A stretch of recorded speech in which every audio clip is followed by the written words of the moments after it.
Hindi pa rin nadadaanan ng ilang kalsada tulay sa ilang bahagi ng Eastern Samar matapos sa magnitude 7.6 na lindol. Pero ang good news ayon sa NDRRMC, maliit lang daw ang kabuang pinsala ng lindol kumpara sa ibang naganap na earthquake sa bansa. At may ulat on the spot si Victoria Tulad. Victoria? June Mariz, ayon nga sa NDRRMC, bagamat magnitude 7.6 na lindol ang naramdaman sa Eastern Samar, maliit lang daw ang pinsalang naidulot nito.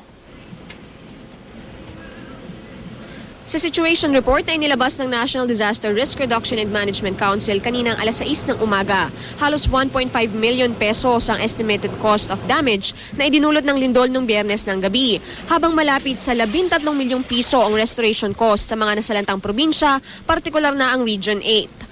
Pero ayon kay NDRRMC Undersecretary Benito Ramos, kumpara sa lindol na naganap sa Negros Oriental noong Pebrero, mas maliit ang pinsalang naidulot ng magnitude 7.6 na earthquake.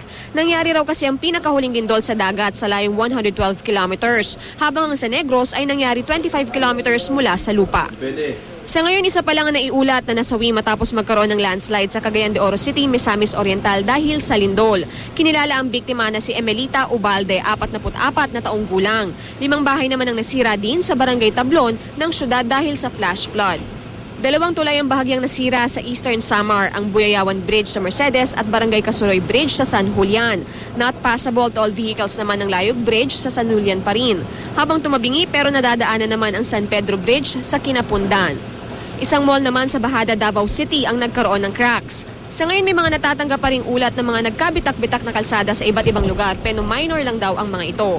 Ayon sa NDRRMC na ibalik na ang kuryente sa halos lahat ng mga probinsya habang umuwi na sa kani-kanilang tahanan ang mga nagsilikas na residente.